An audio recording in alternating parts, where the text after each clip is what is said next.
Have you ever been told to clam up or heard someone described as clamming up?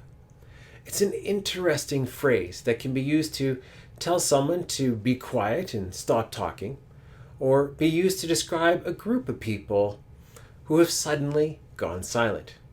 Like when a teacher asks a class full of students, "Who threw that airplane?"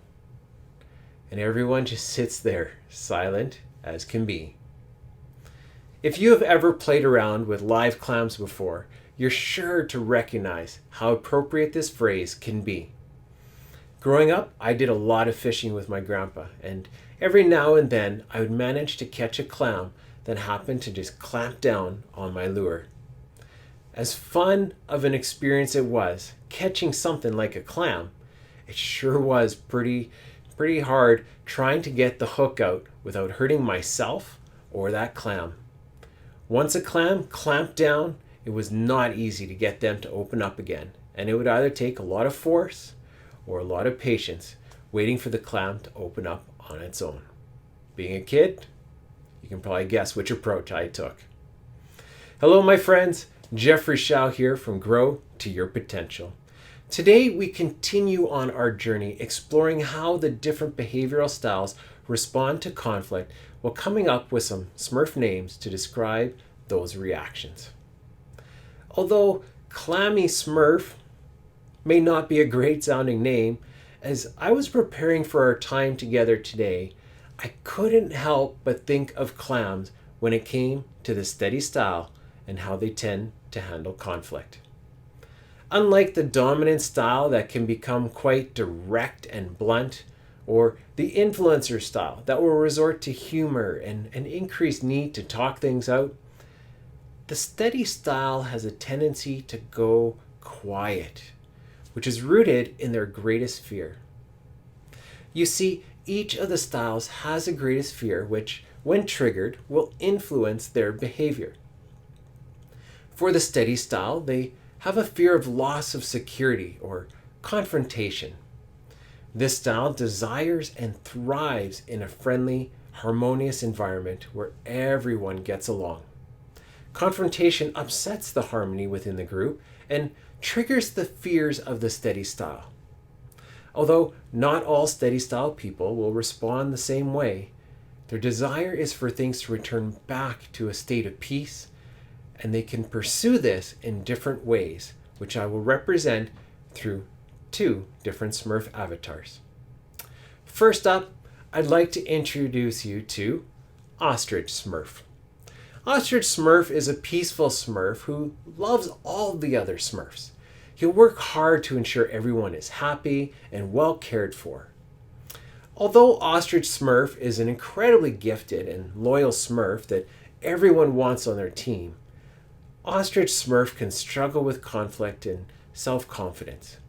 When conflict arises, this Smurf is quick to go silent and potentially hide in the shadows or even pull his hat down over his head, waiting for the storm to blow over and for peace to return. Next up, we have Passive-Aggressive Smurf. This Smurf is very much like Ostrich Smurf, being accepting and team-focused with a big heart for others. Like Ostrich Smurf, he really does not like confrontation, and when it comes rolling in, behaves similar to Ostrich Smurf. But with a twist. Rather than going silent and waiting for things to blow over, Passive-Aggressive Smurf will subtly express his discontent with the conflict that is going on. At times he may be more active in trying to resolve the conflict to restore peace, and in the process, let slip a few subtle jabs here and there at those who are triggering the conflict. Sometimes this is done so subtly that even Passive-Aggressive Smurf doesn't realize what he is doing. As you can see from these two Smurfs, the steady style can respond to conflict in a couple of ways, as well as shift between these two approaches depending on the situation and people involved. The basis for their behavior comes from a deep level of care for others and this need to be considered when engaging with them. As I mentioned at the beginning of this series, Not all conflict is negative, and there is healthy conflict, which we all need, as it helps us to bring forth the best ideas and grow to our potential.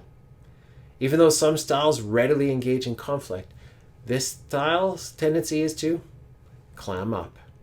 If not handled well, we won't hear the valuable insights they have to share, preventing us from being able to make the best decisions. When you consider this style represents approximately 69% of the population, we have to do a better job of engaging in conflict and robust discussions if we're to have these people open up and share their views. So how do we do this? Back to the clams. One way to get a clam to open up would be to take a knife, slide it in and sever the muscles and pry that clam open. This can be a quick and effective way to open the clam, provided you intend to eat it, but not very effective if you want the clam to live. For the steady style, this is often how they perceive the more outgoing dominant and influencer styles in their approach to handling conflict, which only causes them to clam up all the more. This is not meant to imply intent, but it is often how this style can perceive the actions of others. Another approach to have a clam open up is to provide a peaceful environment where it feels safe to open up and explore. This can take some time, especially if the clam was really stressed to begin with. However, it is the most gentle and effective approach as it works with the natural instincts of the clam. The same is true when dealing with the steady style. To help them through conflict so they can feel safe enough to offer their insights that you need to keep the environment friendly and welcoming. You do this through maintaining a softer tone while focusing on the needs of people more than on facts or results. Give them time to process and reassure them along the way. For some styles, this will be harder than others, but the results are worth it. These are valuable people with great ideas, and we all lose out if their voice is not heard. Thank you for joining me today as we explored the third disc behavioral style and how they handle conflict. It's my hope that I added value to you today as I provided some tips to help you navigate from unhealthy to healthy conflict. Join me again next week as we look at the final behavioral style, the compliance style. Take care, and we'll see you then.